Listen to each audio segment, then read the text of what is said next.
Nedumangad block Congress കമ്മിറ്റിയുടെ നേതൃത്വത്തിൽ കൂട്ട സത്യാഗ്രഹം സംഘടിപ്പിച്ചു. വികസന മുരടിപ്പിനെതിരെയും ഭരണസ്തംഭനത്തിനെതിരെയുമാണ് പ്രതിഷേധം. AICC secretary Roji M John MLA സത്യാഗ്രഹ സമരം ഉദ്ഘാടനം ചെയ്തു. കൊല്ലം കടയ്ക്കലിൽ 52-കാരനെ വീടിനു മുന്നിൽ മരിച്ച നിലയിൽ, മറുപുറംകുന്നിൽ ബൈജു ആണ് മരിച്ചത്. മൃതദേഹത്തിന് ഒരാഴ്ചയിൽ കൂടുതൽ പഴക്കമുണ്ട്. ഒരു കൈ വേർപെട്ട നിലയിലാണ്. അസ്വാഭാവിക മരണത്തിന് കേസെടുത്ത് കടയ്ക്കൽ പോലീസ്. മലപ്പുറം ഊർങ്ങാട്ടിരി പഞ്ചായത്തിലെ ഓടക്കയം പണിയ കോളനിയിൽ കാണാതായ രാമനെ മരിച്ച നിലയിൽ കണ്ടെത്തി. വനവിഭവങ്ങൾ ശേഖരിക്കാൻ പോയ രാമന്റെ മൃതദേഹം 3-ാം ദിവസമാണ് കണ്ടെത്തിയത്. എറണാകുളം കരിയാട് MDMA ഉൾപ്പെടെയുള്ള ലഹരി മരുന്നുകളുമായി പിടിയിൽ. കുട്ടമശ്ശേരി യുവാവാണ് ആലുവ റൂറൽ SP-യുടെ ഡാൻസ് ഓഫ് ടീമിന്റെ പിടിയിലായത്. ഇയാളിൽ നിന്ന് 350 ഗ്രാം MDMA-യും 1/2 കിലോ കഞ്ചാവും 2 LSD സ്റ്റാമ്പുകളും പിടിച്ചെടുത്തു. സെപ്റ്റിക് ടാങ്കിൽ അകപ്പെട്ട വീട്ടമ്മയെ രക്ഷപ്പെടുത്തി തിരുവനന്തപുരം വെഞ്ഞാറമൂട് അഗ്നി രക്ഷാസേന. വാമനപുരം സ്വദേശി ലക്ഷ്മിയാണ് സെപ്റ്റിക് ടാങ്കിൽ കുടുങ്ങിയത്. സ്ലാബ് ശരീരത്തിൽ കുടുങ്ങിയ അവശനിലയിലായിരുന്നു ലക്ഷ്മി.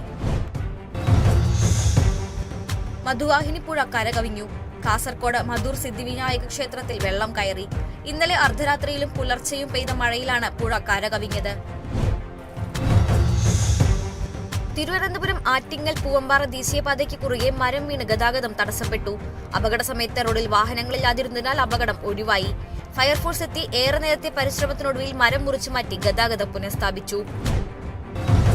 വയനാട് നെക്കുപ്പയിൽ ഓട്ടോറിക്ഷയ്ക്ക് നേരെ കാട്ടാനയുടെ ആക്രമണം. ആനയെ കണ്ട് ഭയന്ന് തോട്ടിലേക്ക് ചാടിയ നടവയൽ സ്വദേശി സഹദേവന് പരിക്ക്. ഓട്ടോറിക്ഷയിലെത്തിയ സഹദേവനെതിരെ കാട്ടാന പാഞ്ഞെടുക്കുകയായിരുന്നു. ആന ഓട്ടോറിക്ഷ പൂർണ്ണമായും തകർത്തു. ആക്രമണം ഇന്ന് പുലർച്ചെ 4:30-ഓടെ. ലോക ലഹരി വിരുദ്ധ ദിനത്തോടനുബന്ധിച്ച് കൊല്ലം ജയജ്യോതി VHSS ലഹരി വിരുദ്ധ റാലിയും സെമിനാറും സംഘടിപ്പിച്ചു. പരിപാടിയിൽ ലഹരി വിരുദ്ധ പ്രതിജ്ഞയെടുത്തു. സ്കൂൾ മാനേജർ ജ്യോതികുമാർ ഉദ്ഘാടനം ചെയ്ത ചടങ്ങിൽ retired excise preventive officer Radhakrishna Pillai പങ്കെടുത്തു. പെരുമ്പാവൂർ ഓടക്കാലിയിൽ യുവതിയെ വീടിനുള്ളിൽ തൂങ്ങി മരിച്ച നിലയിൽ കണ്ടെത്തി. മരിച്ചത് ഓടക്കാലി പുളിയാമ്പള്ളി മുകൾ സ്വദേശി വിഷ്ണുവിന്റെ ഭാര്യ ചാന്ദിനി. ആലപ്പുഴ വട്ടക്കാട് ക്ഷേത്ര മൈതാനത്തെ കളിത്തട്ട് തകർന്നു വീണു. ഏറെ നാളായി അപകടാവസ്ഥയിലാണ് ഈ കളിത്തട്ട്. ക്ഷേത്രത്തിലെത്തുന്ന നിരവധി പേരാണ് ഇവിടെ വിശ്രമിക്കുന്നത്. കളിത്തട്ടിന്റെ പുനരുദ്ധാരണം ആവശ്യപ്പെട്ട് തിരുവിതാംകൂർ ദേവസ്വം ബോർഡിനെ സമീപിച്ചെങ്കിലും അവഗണനയാണ് നേരിട്ടതെന്ന് നാട്ടുകാർ. കൊല്ലം തഴവ പഞ്ചായത്തിൽ ദുരന്ത നിവാരണ സെന്ററിൽ ക്യാമ്പ് സംഘടിപ്പിച്ചു.